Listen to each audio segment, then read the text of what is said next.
Hi hello ನಮಸ್ಕಾರ. ನನ್ನ ಸಾಯಿ ಭಕ್ತವೃಂದಕ್ಕೆ 100% ಎಲ್ಲ ವಿಷಯದಲ್ಲೂ ಸರಿಯಾದ ರೀತಿಯಲ್ಲಿ ನಾವು ನಡೆದುಕೊಳ್ಳುತ್ತಿದ್ದೇವೆ ಎಂದು ಹೇಳಿಕೊಳ್ಳಲು ಸಾಧ್ಯವಿಲ್ಲ. ಅದೇ ರೀತಿ ದುರ್ಗುಣ ಹೊಂದಿದವರಲ್ಲಿ ಮೆಚ್ಚಿಕೊಳ್ಳುವಂಥ ಗುಣಗಳು ಅವರಲ್ಲಿ ಬೆರೆತಿರುತ್ತದೆ. ನಮ್ಮ ತಪ್ಪನ್ನು ಗುರುತಿಸಿ ತಿದ್ದಬೇಕಾದರೆ ನಮಗೆ ಮಾರ್ಗದರ್ಶಕರ ಅವಶ್ಯಕತೆ ಇದೆ. ಮಾರ್ಗದರ್ಶಕನಿಗೆ ಸದ್ಗುರುವಿನಲ್ಲಿರುವಂತಹ ಅರ್ಹತೆ ಅವನಲ್ಲಿರಬೇಕಾಗುತ್ತದೆ. ಉಪದೇಶ ಕೊಡುವವನು ನಮ್ಮಲ್ಲಿರುವ ಅನೀತಿಯನ್ನು ಗುರುತಿಸಿ ನಾಶ ಮಾಡುವಂತೆ ಶಕ್ತಿವರ್ಧಕ ಅವನಲ್ಲಿರಬೇಕು. ಆಗ ಮಾತ್ರ ಅವನು ಮುಕ್ತಿ ಮಂಟಪಕ್ಕೂ ಕರೆದುಕೊಂಡು ಹೋಗುವ ಸಾರಥಿಯಾಗುತ್ತಾನೆ. ಇದನ್ನು ಮನಗಂಡ ಒಂದು ಕುಟುಂಬ ಗುರುವಿನ ಆಯ್ಕೆಯನ್ನು ಅರಸುತ್ತಾ ಚಿತ್ರದುರ್ಗದಿಂದ ಬೆಂಗಳೂರಿಗೆ ಬಂದಿದ್ದರು. ಚಿತ್ರದುರ್ಗದ ಭಾವನಾಮೂರ್ತಿಯವರಿಗೆ ಗುರುಮೂರ್ತಿ ಸ್ವಾಮಿಯವರ ಪರಿಚಯವಾದದ್ದು ಸ್ನೇಹಿತರೊಬ್ಬರಿಂದ. ಬಾಬಾ ಮಂದಿರಕ್ಕೆ ಹೋದಾಗ ಮನಸ್ಸಿಗೆ ತೃಪ್ತಿ, ಸಮಾಧಾನ ಸಿಗುತ್ತಿತ್ತು. ಯಾವುದೇ ಸಮಸ್ಯೆ ಎದುರಾದರೂ ಬಾಬಾರವರಲ್ಲಿ ನಿವೇದಿಸಿಕೊಳ್ಳುತ್ತಿದ್ದರು. ಇದರಿಂದ ಅವರಿಗೆ ಅವರ ಸಮಸ್ಯೆಗೆ ಪರಿಹಾರ ಸಿಗುತ್ತಿತ್ತು ಎಂದು ಅವರೇ ಹೇಳಿಕೊಂಡಿದ್ದಾರೆ. ಬಹಳ ದಿನಗಳಿಂದ ನನಗೊಬ್ಬ ಗುರು ಬೇಕು ಎಂದು ಹುಡುಕುತ್ತಿದ್ದರು. ಆಗ ನಮಗೆ ಒಳ್ಳೆಯ ಗುರು ಸಿಕ್ಕಿದ್ದಾರೆ. ಅವರ ಮಾರ್ಗದರ್ಶನದಂತೆ ನಾವು ನಡೆದುಕೊಳ್ಳುತ್ತಿದ್ದೇವೆ. ಆಗಾಗ ಬೆಂಗಳೂರಿಗೆ ಬಂದು JP ನಗರದಲ್ಲಿರುವ ಬಾಬಾ ಮಂದಿರಕ್ಕೆ ಬರುತ್ತಿದ್ದೆವು. ಗುರುಮೂರ್ತಿ ಸ್ವಾಮಿಯವರು ಬಾಬನಿಗೆ ಹತ್ತಿರವಾಗಿದ್ದವರು. ಇದರಿಂದ ಇಲ್ಲಿಗೆ ಬರುವುದು ಸರ್ವೇಸಾಮಾನ್ಯ. ಇಂಥ ಒಂದು ಸಮಯದಲ್ಲಿ ಬಾಬಾರವರ ಪ್ರೇರಣೆಯಿಂದ JP ನಗರದಲ್ಲಿರುವ ಬಾಬಾ ಮೂರ್ತಿ ನಮ್ಮ ಮನೆಗೆ ಬರುವಂತಾಯಿತು. ಬಾಬಾ ನಮ್ಮ ಮನೆಗೆ ಬರುವುದು ಸಂತೋಷದ ವಿಷಯವಾದರೂ ಧೈರ್ಯ ಸಾಲದು. ಏಕೆಂದರೆ ಮಹಿಮನಿಗೆ ಸಾಮಾನ್ಯ ಮನುಷ್ಯರಾದ ನಾವು ಹೇಗೆ ನಡೆದುಕೊಳ್ಳಬೇಕೆಂದು ತಿಳಿಯಲಾರದು. ಆದರೆ ಮಂದಿರಕ್ಕೆ ಹೋದಾಗ ಅಲ್ಲಿ 100 ಜನ ಭಕ್ತರು ನೆರೆದಿದ್ದರು. ಹಾಗಿದ್ದರೂ ಎಲ್ಲರನ್ನೂ ಬಿಟ್ಟು ನಮ್ಮ ಹೆಸರನ್ನು ಸೂಚಿಸಬೇಕಾದರೆ ನಾವು ಪುಣ್ಯಶಾಲಿಗಳೇ ಅನ್ನುವಂತಹ ಭಾವನೆ ಭಾವನಾಮೂರ್ತಿಯವರದು. ನಾವು ಸಂತೋಷದಿಂದ ಬರಮಾಡಿಕೊಳ್ಳಲು ಸಮ್ಮತಿಸಿದೆವು ಅಂತ ಹೇಳ್ತಾರೆ. ಒಂದು ಶುಭ ಮುಹೂರ್ತದಲ್ಲಿ ಬಾಬಾ ಮೂರ್ತಿ ಅವರ ಮನೆಯ ಅಂಗಳಕ್ಕೆ ಪಾದಾರ್ಪಣೆ ಮಾಡಿತು. ಒಳಗೆ ಬರುತ್ತಲೇ ದುಷ್ಟ ಶಕ್ತಿಗಳು ಸುಟ್ಟು ಭಸ್ಮವಾದವು.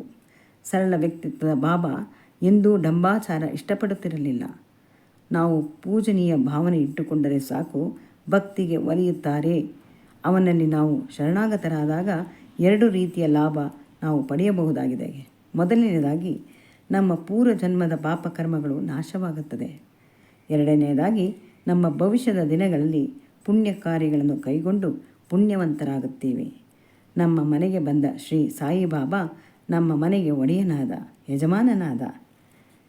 ಯಜಮಾನ ಎನ್ನುವವರು ಇದ್ದರೆ ಹೇಗೆ ನಾವು ಪ್ರೀತಿ ಗೌರವದಿಂದ ಮತ್ತು ಶ್ರದ್ಧಾ ಭಕ್ತಿಗಳಿಂದ ನಡೆದುಕೊಳ್ಳುತ್ತೇವೆಯೋ ಹಾಗೆ ನಾವು ನಡೆದುಕೊಳ್ಳುತ್ತೇವೆ. ಅದೇ ರೀತಿ ಯಜಮಾನಿಗೆ ವಹಿಸಿಕೊಂಡ ಸದ್ಗುರು ಬಾಬಾ ನಮ್ಮ ಯೋಗಕ್ಷೇಮ ನೋಡಿಕೊಳ್ಳುವ ಜವಾಬ್ದಾರಿ ಅವನದಾಗಿರುತ್ತದೆ. ಪ್ರೀತಿ ವಾತ್ಸಲ್ಯದಿಂದ ಕಾಣುವ ಗುರು ನಮ್ಮ ಮಾರ್ಗದರ್ಶಕನಾಗುತ್ತಾನೆ. ತಪ್ಪು ಮಾಡಿದಾಗ ತಿದ್ದಿ ಹೇಳುತ್ತಾರೆ. ಒಳ್ಳೆಯ ಕಾರ್ಯವನ್ನು ಕೈಗೊಂಡಾಗ ಮೆಚ್ಚಿ ಹುರಿದುಂಬಿಸುತ್ತಾರೆ. ನಾವು ಕೇಳಿದ ವರವನ್ನು ದಯಪಾಲಿಸುತ್ತಾರೆ. ಒಟ್ಟಿನಲ್ಲಿ ಅವನ ಅಣತಿಯಂತೆ ನಡೆಯುವುದು ನಮ್ಮ ಕರ್ತವ್ಯವೆಂದು ನಾವು ತಿಳಿದು ನಡೀತಾ ಇದ್ದೇವೆ ಅಂತ ಭಾವನಾಮೂರ್ತಿಯವರು ಹೇಳ್ತಾರೆ. ನಾವು ನಿತ್ಯ ತಡವಾಗಿ ಎದ್ದೇಳ್ತಾ ಇದ್ವಿ. ಬಾಬಾ ನಮ್ಮಲ್ಲಿರುವ ಸೋಮಾರಿತನವನ್ನು ಹೋಗಲಾಡಿಸಲು ಬೇಗ ಎದ್ದೇಳುವಂತೆ ಮಾಡಿದ್ದಾರೆ. ತಂದೆಯಾದವನು ಏನೇ ಹೇಳಿದರೂ ಮಕ್ಕಳ ಒಳಿತಿಗೆ ಎಂಬ ಭಾವನೆ ಇಟ್ಟುಕೊಂಡಿರುವ ನಾವು ಶಿಸ್ತನ್ನು ಕಲಿತ್ಕೊಂಡಿದ್ದೀವಿ. ಬಾಬಾರವರು ಎಂದೂ ಯಾರನ್ನೂ ಉಪವಾಸ ಮಾಡಿ ಇದರಿಂದ ಪುಣ್ಯ ಬರುತ್ತೆ ಅಂತ ಎಲ್ಲೂ ಹೇಳಿಲ್ಲ. ನಾವು ಮಾಡಿದ ಪಾಪ ಕರ್ಮಗಳನ್ನು ತೊಡೆದು ಹಾಕಬಹುದು ಎಂದು ಎಲ್ಲೂ ಸಹಿತ ತಿಳಿಸಿಲ್ಲ. ಅವರು ಜೀವಿತವಾಗಿರುವಾಗ ಯಾರೂ ಉಪವಾಸ ಮಾಡಬೇಡಿ, ನಮ್ಮ ಆತ್ಮವನ್ನು ತೃಪ್ತಪಡಿಸಿದರೆ ಪರಮಾತ್ಮನ ಧ್ಯಾನವನ್ನು ನೆಮ್ಮದಿಯಿಂದ ಶಾಂತಿಯಿಂದ ಮಾಡಲು ಸಾಧ್ಯ ಎಂದು ಹೇಳಿದ್ದಾರೆ.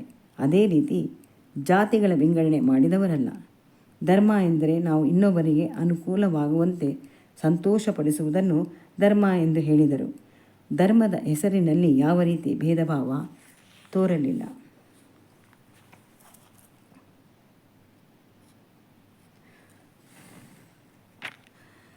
ತಾಯಿಯಾದವಳು ಮಕ್ಕಳಿಗೆ ಇಷ್ಟಪಟ್ಟದ್ದನ್ನು ಮಾತ್ರ ಸಂತೋಷದಿಂದ ಉಣಬಡಿಸುತ್ತಾಳೆ. ನಮ್ಮ ಮನೆಯಲ್ಲಿ ತಾಯಿ ತಂದೆ ಎಲ್ಲ ಪಾತ್ರವನ್ನು ಮಾಡುವ ಶ್ರೀ ಸಾಯಿನಾಥ ನಮಗೆ ನಿತ್ಯಾನಂದರಾದರು. ನಮ್ಮ ಆರೋಗ್ಯ ತಪ್ಪಿದಾಗ ಧೈರ್ಯ ಹೇಳಿ ನಮ್ಮ ಕ್ಷೇಮವನ್ನು ಗಮನಿಸಿದ್ದಾರೆ. ಒಟ್ಟಿನಲ್ಲಿ ನಮಗೆ ಮಾರ್ಗಬಂಧುವಾಗಿ ನಮ್ಮೊಡನೆ ನಿಂತಿದ್ದಾರೆ. ನಾವು ಗುರುವನ್ನು ನಮ್ಮ ಮನೆಗೆ ಕರೆದುಕೊಂಡು ಬಂದ ಮೇಲೆ ಮಾಂಸಾಹಾರವನ್ನು ತ್ಯಜಿಸಿದ್ದೆವು. ಬಾಬನಿಗೆ ನನ್ನ ಮಕ್ಕಳು ಇಷ್ಟಪಟ್ಟು ಸೇವಿಸುವ ಆಹಾರವನ್ನು ತ್ಯಜಿಸಿದ್ದಾರಲ್ಲ ಎಂಬ ವ್ಯಥೆ ಉಂಟಾಗಿರಬಹುದು ಅಂತ ಕಾಣಿಸುತ್ತೆ. ನಿತ್ಯ ನಾವು ಮನೆಯಲ್ಲಿ ಏನೇ ಆಹಾರ ಪದಾರ್ಥ ಮಾಡಲಿ ಅದನ್ನು ಮೊದಲು ಬಾಬನಿಗೆ ಅರ್ಪಿಸಿ ನಂತರ ನಾವು ಸೇವಿಸುತ್ತಿದ್ದೆವು.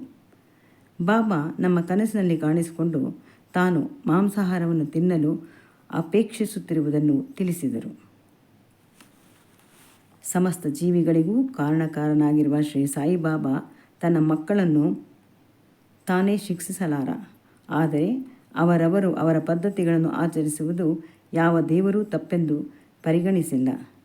ತನ್ನ ಹೆಸರಿನಲ್ಲಿ ನನ್ನ ಮಕ್ಕಳು ಇಷ್ಟಪಟ್ಟಿದ್ದನ್ನು ನಿಲ್ಲಿಸಲಿ ಎಂದು ಕನಸಿನಲ್ಲಿ ಬಂದು ಈ ರೀತಿ ಸೂಚಿಸಿರಬಹುದು.